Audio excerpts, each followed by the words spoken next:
I just saw the Super Mario Galaxy movie. Now, before I give my thoughts, let me give you guys a little bit of a warning. This first part of the video will be spoiler free.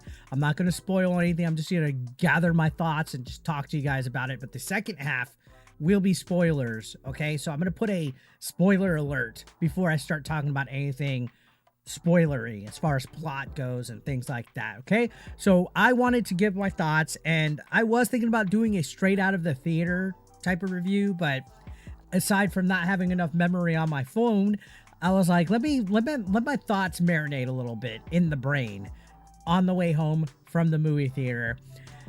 This movie's great. Don't let the 46% score on Rotten Tomatoes make you think otherwise. Don't listen to critics. This movie's for the fans. If you grew up playing Super Mario Brothers like me, I'm 42. It's the 40th anniversary of Super Mario. You're going to love it. There's a lot of nostalgia. There's a lot of Easter eggs, a lot of callbacks to the franchise. It's a love letter. That's what this movie is, and that's what the first one was. It's obvious that this is a love letter to the fans. You have Shigeru Miyamoto involved with it. How can you go wrong? I might be a little biased again because I'm a fan of Super Mario and Nintendo and just games in general, but don't let the critics fool you. Now, are you going to be getting a good storyline? It's not going to be like Alfred Hitchcock or anything like that. You're not coming in here expecting Rosebud at the end of the story. This is Mario Brothers, and the story is about as generic as it gets when it comes to the video games, but there's nothing wrong with that because Mario is fun, and this movie is fun.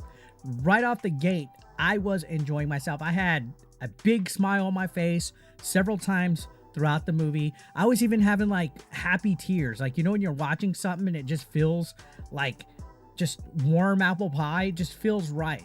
This movie literally felt like you're watching longtime friends on the screen and enjoying their interactions and just the callbacks to different video games and references to stuff. So all that right off the gate was absolutely fun. The voice acting, phenomenal. I thought I wasn't going to like Brie Larson as Rosalina, but she did good. I decided to give her a shot because it seems like she's a genuine video gamer, a genuine Nintendo fan. And if you look at on YouTube, there's actually older videos of her like reviewing the 3DS and talking about Mario Galaxy and how Rosalina was her favorite. So this was like a dream come true role for her. She did pretty good. Of course, Charlie Day, Chris Pratt did wonderful. They didn't seem to have as much lines this go round as they did the first movie, as well as Princess Peach. It seemed like a lot of the characters from the last movie kind of had less lines. It's not bad though. They had a lot of characters to fill in on here. Some that Nintendo actually spoiled, and we'll talk about that in a minute. But overall, the voice acting was great. Voice acting was spot on. No complaints, no problem. We had new characters introduced to the movie, like Yoshi, voiced by Donald Glover. Oddly enough, I was curious how that would work out, but it did.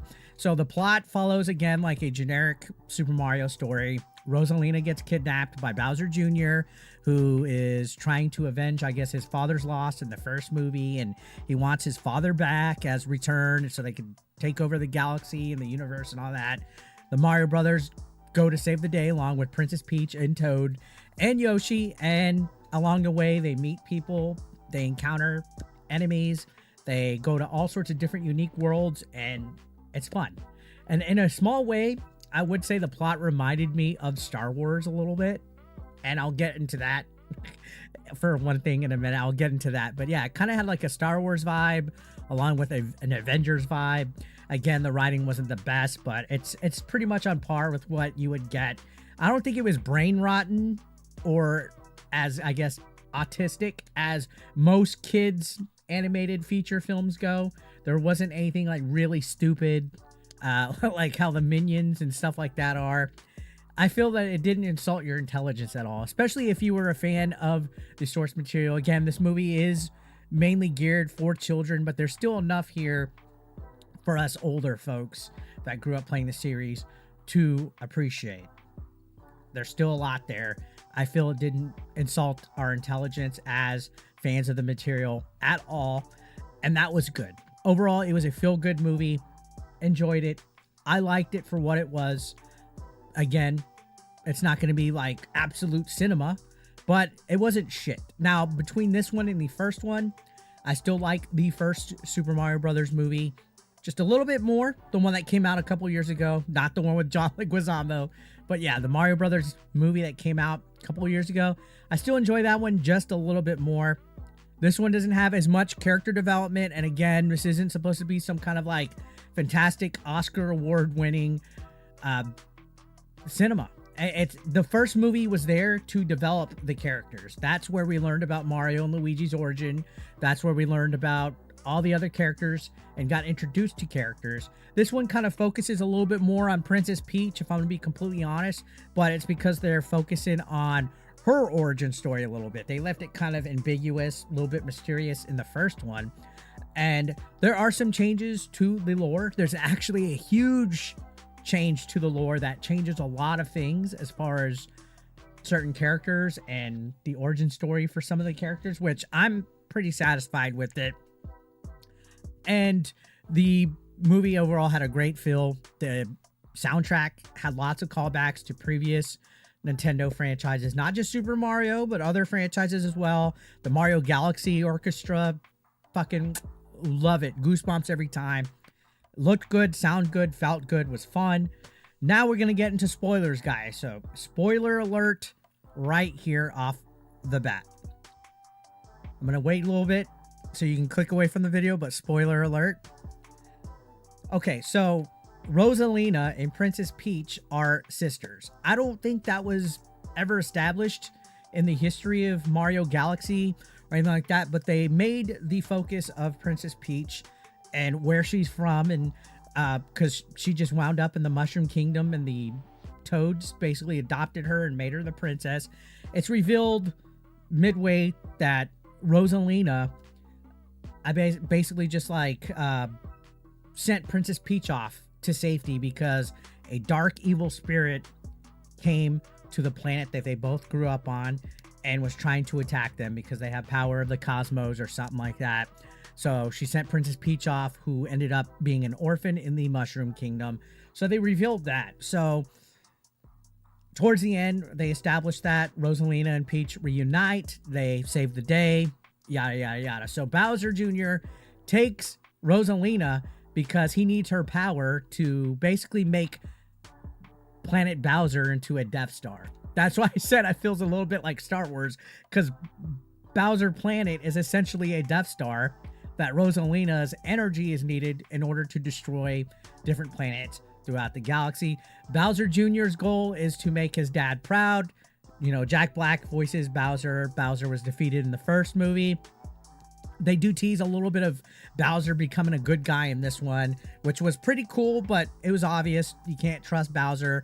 Bowser and Bowser Jr., towards the end of the movie, they basically threaten the whole universe, and Mario, Luigi, Toad, Yoshi, and Star Fox, who we're going to talk about that, save the day with Princess Peach. They gather Rosalina, everybody goes home happy. So it was kind of like an Avengers Star Wars type of movie as far as the plot goes. Again, it wasn't that great in depth, but it was fun. It was fun. There were some funny scenes. Again, I feel it didn't insult the intelligence. I like Rosalina and Peach being sisters. That changes a lot to the canon, to the lore. And Star Fox. That was the one huge thing that I wish hadn't been spoiled for me. They made a graphic poster reveal of Star Fox being in the movie, and I was like, oh man, I really wish they wouldn't have shown that, because to me that's an Avengers level surprise. Like, the pop in the movie, like while I was in the theater, wasn't as big as it should have been. Granted, most people under the age of 35 probably have no clue who the fuck Star Fox is, so when he showed up on screen, the theater didn't react the way that I was reacting in my seat and all the other older people. Perfect way to introduce the franchise through this movie. This movie's going to do great. There's rumors of a brand new Star Fox game coming out this year or next year. So what a perfect way to introduce Star Fox to a new audience, a new generation of kids in a Mario movie. They set it up perfectly with some things. They explained perfectly why Star Fox was in a Mario movie. I had my doubts. I was like, how are they gonna explain this? Is he canon now? Well, essentially, he talks about how he was the leader of the Star Fox team, but he ended up, his warp drive ended up messing up, and he got sucked into the universe of the Mario galaxy, and he was stuck there. So essentially, he was stuck in a universe and galaxy that wasn't his, and he's trying to find his way back. Eventually, towards the end of the movie, after he saves the day, pilots Mario, Luigi, and Peach and them to the Junk Rift galaxy. So he basically is like the Han Solo.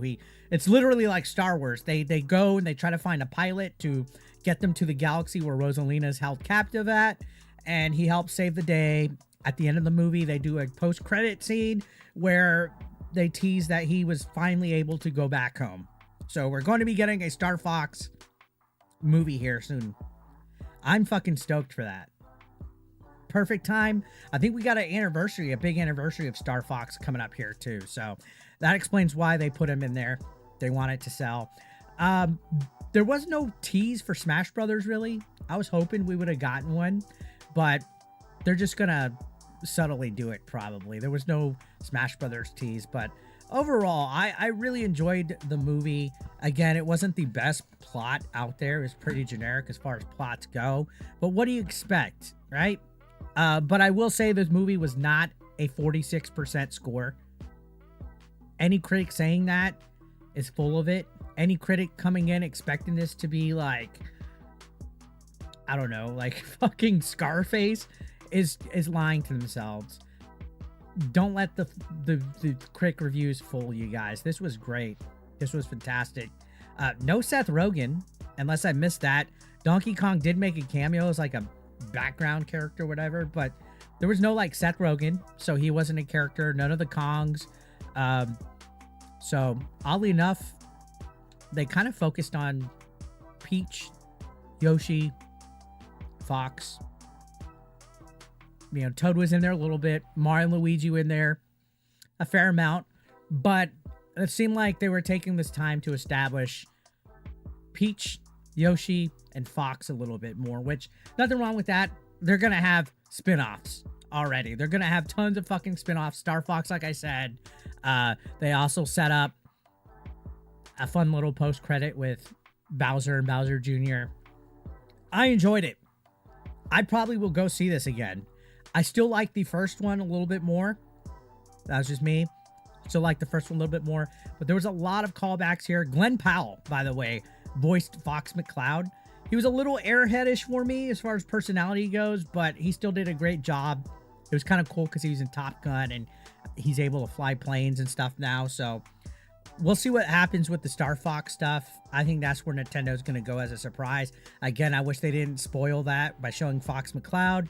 We got Legend of Zelda coming up eventually as well, the live action. There was no Zelda teases, which is fine.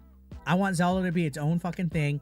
Pikmin did make a cameo, which Miyamoto said Pikmin are able to go to any universe out there in the whole Nintendo universe.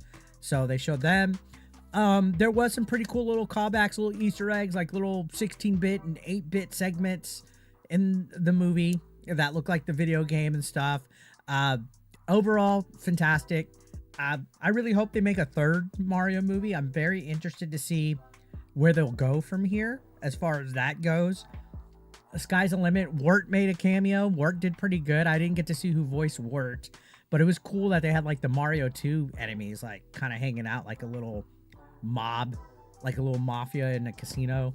Yeah, I mean, overall, movie, I think I went at 11 o'clock. I got out of the theater like at 12:45, so it was like an hour and 30 minutes probably, so not too long. Again, it didn't make me feel like my intelligence was insulted. There was still a lot of stuff that they did right. Again, it felt like you were watching friends you grew up with and catching up, and you know, I did have happy tears. You know, if that makes me a fucking nerd and a loser, so be it. But I enjoyed it. Again, it wasn't as great as the first one, but I still had a lot of fun, and I think you guys would too. So I'm gonna leave it there. I mean, I'm not the best movie reviewer of all time, but this is just my reaction, my thoughts. Let me know in the comments if you guys have watched this. Know your thoughts. And try to put spoiler warnings in your comments so you don't spoil anything. Like preface it with spoiler, and that way people won't read your comments. And yeah, I'll see you guys on the next one. Thank you so much. Don't forget to like, subscribe, and share this video. I'll see you in the next one.